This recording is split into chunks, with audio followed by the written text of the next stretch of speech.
امریکہ نے سعودی عرب کو اہم نان نیٹو اتحادی قرار دے دیا۔ امریکی صدر نے سعودی ولی عہد محمد بن سلمان کے اعزاز میں وائٹ ہاؤس میں عشائیہ دیا۔ ایلون مسک اور کرسٹیانو رونالڈو نے بھی شرکت کی۔ امریکی صدر نے تقریب سے خطاب کرتے ہوئے کہا کہ سعودی ولی عہد کو وائٹ ہاؤس میں خوش آمدید کہتے ہیں۔ صدر ٹرمپ نے کہا کہ سعودی عرب کے ساتھ اسٹریٹجک دفاعی معاہدے پر دستخط کیے۔ سعودی عرب اور امریکہ کے تاریخی اور دیرینہ تعلقات ہیں۔ ہم سعودی عرب کے ساتھ دیرینہ تعلقات کو مزید مضبوط بنائیں گے۔ امریکی صدر نے واضح کیا کہ مشرق وسطیٰ میں دریپا امن قائم کرنے کے قریب پہنچ چکے ہیں۔ موجودہ صورتحال میں غزہ پہلے کے مقابلے میں کہیں زیادہ محفوظ ہے۔ غزہ بورڈ آف پیس میں کئی ممالک کے سربراہان مملکت ہوں گے۔ امریکی صدر نے کہا کہ حماس کی جانب سے مزید یرغمالیوں کی لاشیں اسرائیلی خاندانوں کے حوالے کر دی گئی ہیں۔ امریکی صدر کے خطاب کے بعد سعودی ولی عہد نے بہترین مہمان نوازی پر ٹرمپ کا شکریہ ادا کیا اور کہا کہ ہمارے امریکہ کے ساتھ بہترین تعلقات ہیں۔ یاد رہے کہ سعودی ولی عہد امریکہ کے دورے پر ہیں، جہاں انہوں نے وائٹ ہاؤس میں صدر ٹرمپ سے ملاقات کی۔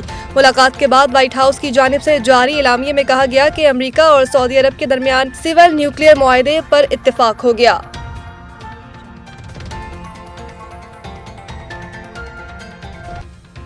اقوام متحدہ نے پاکستان کی قرارداد برائے حق خود ارادیت متفقہ طور پر منظور کر لی۔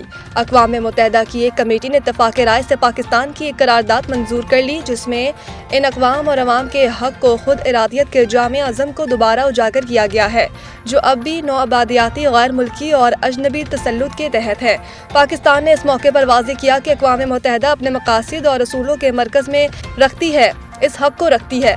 63 ممالک کی جانب سے مشرق وسطیٰ پر پیش کی گئی ہے۔ یہ قرارداد پاکستان کے مستقل مندوب برائے اقوام متحدہ سفیر عاصم افتخار احمد نے پیش کی، جسے جنرل اسمبلی کی تیسری کمیٹی جو سماجی، انسانی اور ثقافتی امور سے متعلق ہے میں اتفاق رائے سے منظور کیا گیا۔ یہ قرارداد جسے پاکستان 1981 سے پیش کر رہا ہے، دنیا کی توجہ ان عوام کی جانب مبذول کرواتی ہے جو اب بھی اپنے ناقابل تنسیق حق خود ارادیت کی جدوجہد کر رہے ہیں، جن میں فلسطین اور کشمیر کی عوام بھی شامل ہے۔ متوقع ہے کہ یہ قرارداد آئندہ ماہ جنرل اسمبلی سے توثیق کے لیے پیش کی جائے گی۔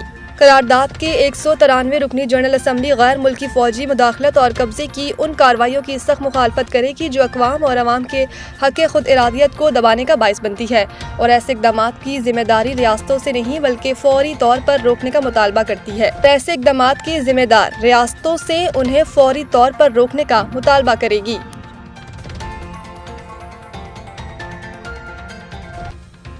مخصوص نشستوں کے کیس میں اکثریتی فیصلہ درست نہیں تھا، جسٹس جمال کا فیصلہ جاری۔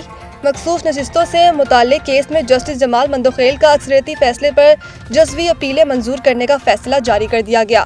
سپریم کورٹ کی جانب سے جاری کیا گیا جسٹس جمال مندوخیل کا فیصلہ 12 صفحات پر مشتمل ہے، جس میں سے انہوں نے مخصوص 39 نشستوں پر اپنا اصل فیصلہ برقرار رکھا۔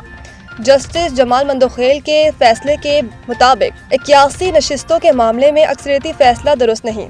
انہوں نے 81 نشستوں پر اکثریتی فیصلے کو ریویو میں تبدیل کر دیا۔ فیصلے کے مطابق 81 امیدواروں کو آزاد قرار دینے کا اختیار عدالت کے پاس نہیں۔ جسٹس جمال مندوخیل نے اپنے فیصلے میں کہا کہ 81 نشستوں سے متعلق فیصلہ آئین اور حقائق سے مطابقت نہیں رکھتا۔ عدالت کسی امیدوار کی سیاسی وابستگی تبدیل نہیں کر سکتی۔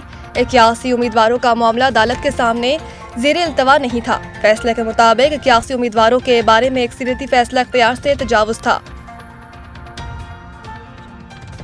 عمران خان کی جی ایچ کیو حملہ کیس میں پیشی کے لیے ویڈیو لنک تیاری کا حکم۔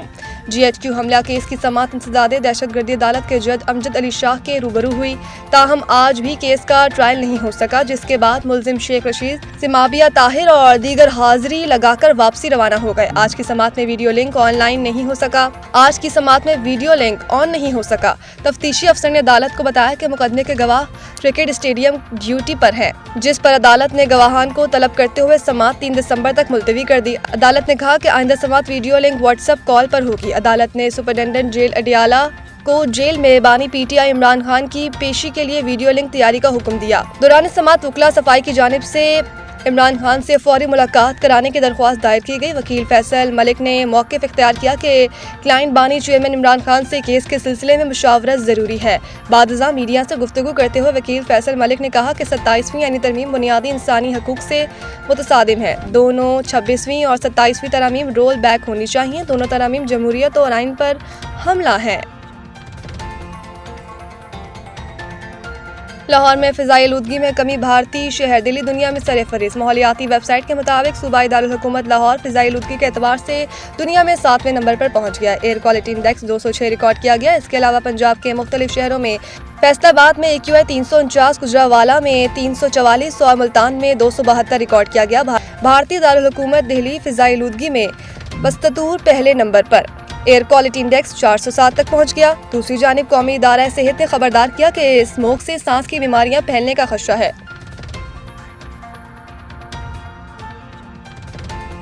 قومی کرکٹرز کی مختلف لیگز کے لیے NOC جاری۔ ذرائع کے مطابق قومی کرکٹرز کو ابوظہبی میں T10 لیگ اور IL T20 کے لیے NOC جاری کیے گئے۔ ذرائع کا بتانا ہے کہ ابوظہبی کے لیے NOC 25 نومبر تک اور دبئی کے T20 لیگ کے لیے 3 کرکٹرز کو 2 دسمبر سے 4 جنوری تک NOC جاری کیے گئے ہیں۔ دبئی کی T20 لیگ کے لیے فخر زمان، حسن نواز اور نسیم شاہ کو، جبکہ ابوظہبی کے لیے افتخار احمد، خواجہ نفع، آصف علی، سلمان، ارشاد، محمد عامر، عرفات منہاس، عرفان خان، اعظم خان، شہنواز ذہانی، عباس افریدی، عاکف جاوید، میر حمزہ، عبید شاہ اور زمان خان کو NOC جاری کیے گئے ہیں۔ واضح رہے کہ بابر اعظم، محمد رضوان، شاہین افریدی، شاداب خان، حارث رؤف اور حسن علی کو پہلے ہی بگ بیش لیگ BBL کے لیے NOC ملے ہوئے ہیں۔